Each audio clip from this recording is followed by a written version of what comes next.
74 years old, and I live in a house that makes more noise when it's empty than it ever did when it was full. The quiet follows me from room to room now, and lately it's been asking questions I spent most of my life avoiding. I'm not telling this because I want forgiveness. I'm telling it because time has stopped pretending. It's on my side. This house used to feel crowded, not messy, just alive. Shoes by the door that didn't belong to me. Voices overlapping. Someone always asking where something was, or telling me about something that felt urgent to them, even if it didn't to me at the time. I remember thinking I couldn't wait for the quiet. I didn't understand what I was asking for. Most mornings now, I sit at the same kitchen table and drink my coffee slowly. There's no reason to rush, no one waiting on me, no one to disappoint by being late. I used to think that kind of freedom was the reward for a life of hard work. What they don't tell you is how empty it can feel when there's no one left to share it with. I had children, 2 of them, a son and a daughter.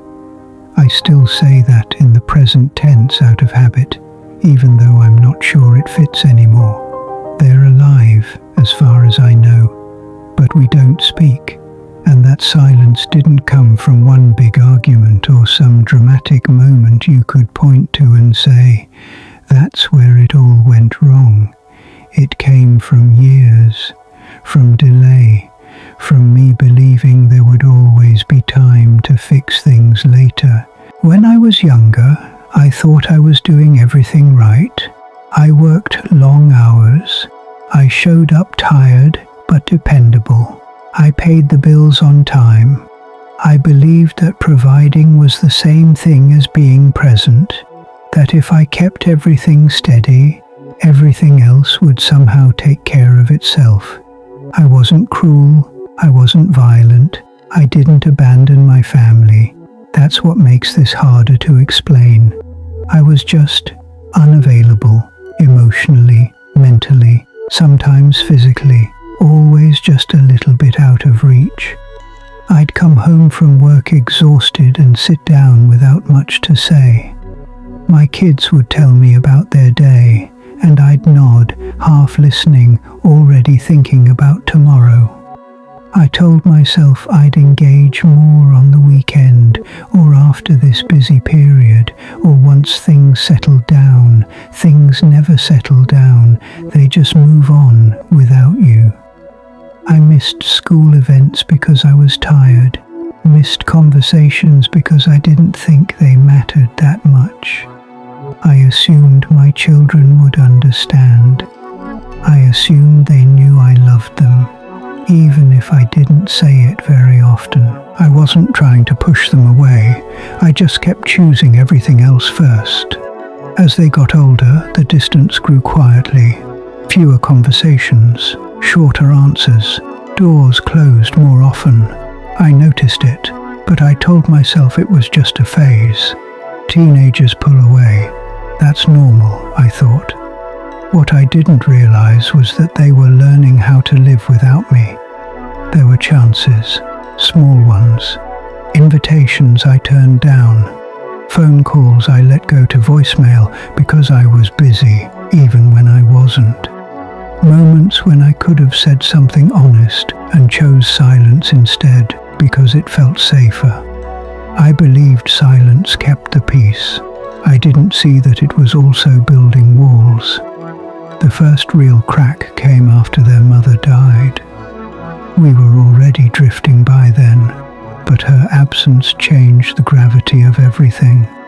She was the bridge, the soft place, the one who translated emotions when I couldn't or wouldn't. After the funeral, they needed something from me I didn't know how to give. They wanted to talk, to remember, to sit in the mess of it together. I wanted to move forward, to stay busy, to avoid the pain by pretending strength meant not looking at it too closely. I thought I was protecting us. I was really abandoning them when they needed me most. Not all at once, just enough that they noticed. Time passed. They built their own lives, new routines that didn't include me. I told myself I'd reach out when things calmed down, when I had the right words, when I felt more ready. Readiness is another lie we tell ourselves to avoid discomfort. The day I realized how far gone things were wasn't dramatic. It was a hospital waiting room, not mine, a friend's. He was my age, maybe a little younger. His kids were there with him, arguing softly about who would stay the night, who would bring him clothes, who would talk to the doctor. I sat there alone, holding a cup of bad coffee, and understood something I hadn't allowed myself to think before. If that were me, there would be no one arguing over who stayed. There would be no one at all. I tried to call my son a few weeks later. It went to voicemail. I didn't leave a message. I told myself I'd try again later. I didn't. Eventually, later stopped coming. Now birthdays pass quietly, holidays too. I still set out 2 extra plates sometimes before I catch myself. Muscle memory is a stubborn thing. It remembers what the heart pretends to forget. I replay conversations in my head, ones that never happened, things I wish I'd said when it might have mattered, apologies that came too late or never came at all. There's no fixing this the way people like to believe. Time doesn't heal everything. Some things harden, some distances become permanent. I don't expect reconciliation. I don't even know if I deserve it. What I do know is that love doesn't survive neglect, no matter how unintentional it feels at the time. If you're listening to this and you still have your children in your life, even imperfectly, I want you to understand something I didn't. Presence isn't something you make time for later. It's something you choose again and again, even when you're tired, even when you don't have the right words. I thought being steady was enough. It wasn't. I thought silence was neutral. It wasn't. I thought there would always be another chance. There wasn't. I don't wake up every day drowning in regret. Some days are quiet in a manageable way. I read, I walk, I keep the house clean. I try to be grateful for what I still have. But some nights, the silence is loud. It carries the weight of everything I assumed would wait for me. I'm not asking you to fix anything.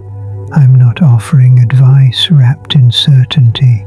I'm just telling you what it feels like to reach the end of the road and realize you took too many exits because you thought the destination would still be there.